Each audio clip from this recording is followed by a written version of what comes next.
After Dad's funeral, my family threw my stuff out on the lawn, changed the locks. This house belongs to us now. Get out. I said nothing. Their faces turned pale when the notary said this house was not listed in the will because it belongs. Prat 4. Emma kept whispering to Tyler about what they were going to do with their inheritance. Mr. Chen cleared his throat and opened the folder. Let's begin. The last will and testament of Robert Henderson. Emma was practically bouncing in her seat. To my wife Sarah, I leave half of my remaining bank accounts in savings. Mom smiled and squeezed Emma's hand. To my daughter Emma, I leave the half of my bank accounts in savings, plus all personal property within the house including furniture, electronics, and other belongings. Yes. Emma whispered. To my daughter Sheila, I leave my personal library and book collection. Emma was grinning like she'd won the lottery. What about the house? She asked. Mr. Chen looked confused. The house isn't mentioned in the will. What do you mean it's not mentioned? Mom demanded. Of course it's mentioned. He owns the house. According to my records, your husband didn't own the house at the time of his death. It appears to have been sold over a year ago. The room went dead silent. That's impossible. Mom said, her voice getting shrill. There must be some mistake. I stood up slowly. There's no mistake. The house belongs to me. I bought it from Dad over a year ago. Emma's face went white. What? I reached into my purse and pulled out the deed. Dad needed money to pay off the mortgage. So I bought the house. Legal sale, properly recorded. It's been mine for 14 months. You're lying. Emma screamed. I handed the deed to Mr. Chen. He examined it and nodded. This appears to be legitimate. The property was transferred to Sheila Henderson in March of last year. Mom snatched the papers from his hands and stared at them. This can't be real. This is fraud. She tricked him. Nobody tricked anybody. I said calmly. Dad needed help. I helped him. Simple as that. You knew. Emma was on her feet now, pointing at me. You knew we thought we were getting the house. You never asked. You just assumed. But we'd been living there. We'd been spending money on it. You'd been spending the money Dad got when he sold it to me. Money he gave you freely. I shrugged. Not my problem. Emma turned to Tyler, who suddenly looked like he'd rather be anywhere else. Do something. She can't just steal our house. It's not your house. I said. It never was your house. And speaking of which, you have 2 weeks to move out. 2 weeks, Mom shrieked. We can't find a place in 2 weeks. You should have thought of that before you threw my belongings on the lawn. I walked toward the door, ignoring their shouting. Sheila, wait.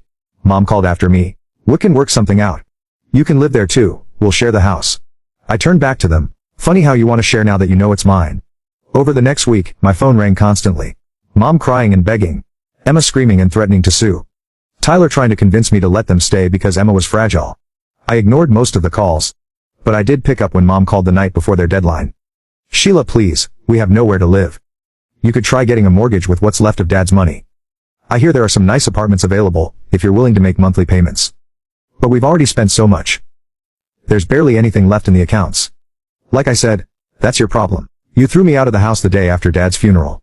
You put my stuff in trash bags on the lawn. I won't help you. She hung up on me.